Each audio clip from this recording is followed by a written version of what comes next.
Yeah, we are back. We are back. We started work on the 5th, where the players returned on the 5th and the 6th, and went through very comprehensive medical assessments, and which included not just muscular assessments but also cardiac, particularly also because of this COVID times that we are living on, and it's also important to check the functioning of other systems apart from just the physiological aspects of the functioning of the body, but really also from a cardiac, respiratory sort of aspects, where you're checking the ability to function of the heart and the lungs, etc., which is something that could hugely be compromised with this COVID situation that we currently find ourselves in, and also with the recent scare of Ericsson, which is something that is even greatly highlighted and it becomes even more important. So the first 2 days were actually just dedicated to that. And then we moved into the 7th. We started a bit of infield training. Of course,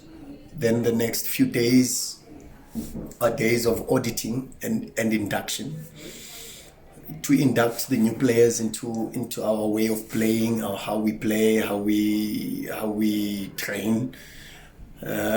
which is very important. And with us, very important is that the attitude to training, because we very seldom get opportunities to train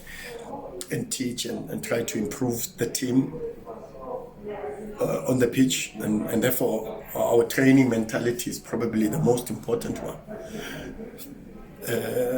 And then also to induct them into the culture, not just the philosophy, but to the culture of what the club is about, and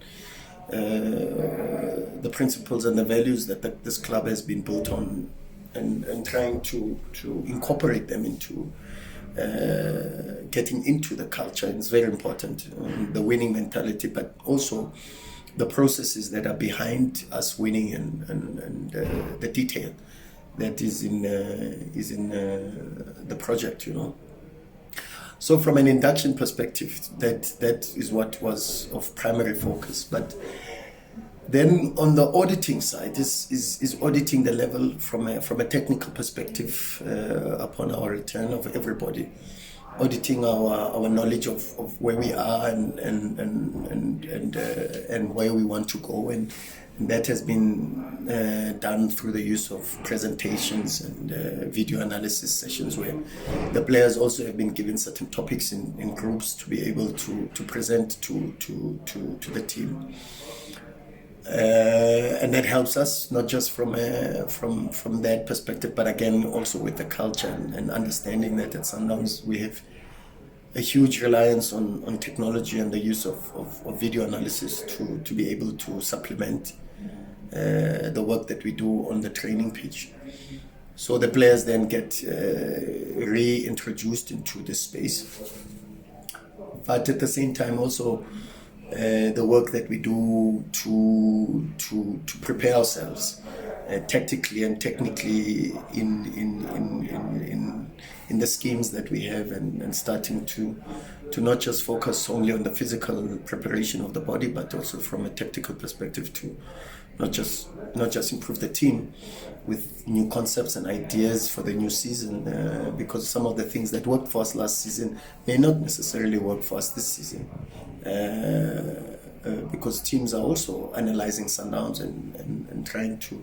catch up with us, and therefore we've got a responsibility to also from a technical perspective try to advance the game, and try to advance and introduce certain things, new things that will always keep us ahead of the pack. And so it will be a very interesting season for us to see whether those new things or new concepts, without breaking too much of what we did last season, because that set a very good foundation,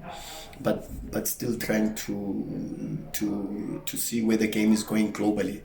and also trying to keep abreast with the global trends and advancements of the game. Keep moving also with that, and not allowing the gap to be too big, because we want to be in the same space as the rest of the world from a tactical perspective. So that's been our focus, and so far so good. The players have been responding extremely well to it, and of course we might not have the full complement of the players within our squad, but we still have to try to work and try to lay good feelers, so that week 2, week 3, week 4 that come after are weeks that allow us to then get ourselves ready for what is going to be a very difficult season.